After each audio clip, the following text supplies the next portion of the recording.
सेंधमारी की घटना सामने आई है। कलमना पुलिस थाने में वाहन चोरी और सेंधमारी की शिकायत दर्ज थी, जिसके आधार पर पुलिस ने सीसीटीवी के माध्यम से 4 नाबालिग आरोपियों को गिरफ्तार किया। कलमना पुलिस ने गुप्त सूचना के आधार पर आपराधिक गतिविधियों में लिप्त आरोपियों का रिकॉर्ड चेक करने पर पुलिस ने 4 नाबालिग आरोपियों को गिरफ्तार कर लिया। पुलिस ने पूछताछ के दौरान आरोपियों से 3 सेंधमारी की घटना और 2 मोटर वाहन के मामले का पर्दाफाश किया है। पुलिस ने आरोपी से सोने चांदी के आभूषण सहित कई अन्य सामग्री, 2 अलग-अलग कंपनी के मोबाइल फोन, जिसकी कीमत 4,77,000 रुपए बताई जा रही है। आगे की जांच कलमना पुलिस कर रही है।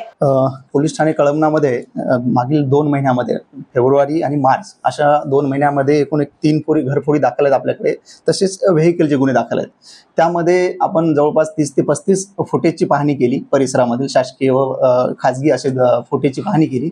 त्यामध्ये काही विधी संघर्ष बालक वावरताना आपल्याला दिसून आले आणि त्या विधी संघर्ष बालक जे आहेत ते आपण रेकॉर्डवर चेक केले त्यांना। तसेच आपले जे गुप्त बातमीदार असतील त्यांना आपण त्या फुटेज बद्दल दाखवलं आणि साईडचे जे पोलीस स्टेशन आहेत आपल्या जवळचे आसपासचे यशोधरानगर, लकडगंज वगैरे वगैरे अशा पोलीस स्टेशनमध्ये जाऊन आपण रेकॉर्डवरले आरोपी चेक केले। त्यामधून काही गुप्त बातमीदारांनी आम्हाला सांगितलं की सर यामधील हे जे विधी संघर्ष बालक आहेत त्यांना आम्ही ओळखतो आणि आमचाही संशय त्यांच्यावर हे झाला आणि आम्ही त्या 4 विधी संघर्ष बालकांना ताब्यात घेतलं आणि त्या 4 विधी संघर्ष बालकाकडून आम्ही एकूण पोलीस ठाणे कळमना दाखल 3 घरफोडीचे गुन्हे उघड केले। तसेच 2 मोटर व्हेकल बाईक चोरीचे गुन्हे उघड केलेले आहेत।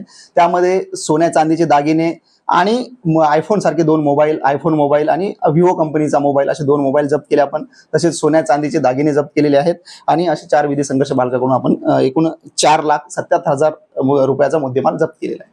सदर कारवाई आम्ही माननीय zone 5 sir Niketan Kadam sir यांच्या मार्गदर्शनामध्ये, तसेच कामठी विभाग ACP sir Shri Vishal Sagar sir आणि आमचे पोलीस ठाणे कळमनाचे senior PI sir Shri Kale sir यांच्या मार्गदर्शनामध्ये आमचे तपास पथकाचे टीम, आमचे पोलीस हवालदार रविकुमार शाहू, पोलीस हवालदार प्रदीप पवार, पोलीस शिपाई मंगेश लोही, पोलीस शिपाई संतोष पांडे, पोलीस शिपाई संदीप ढाले हे आमच्या या टीमने काम केलेलं आहे।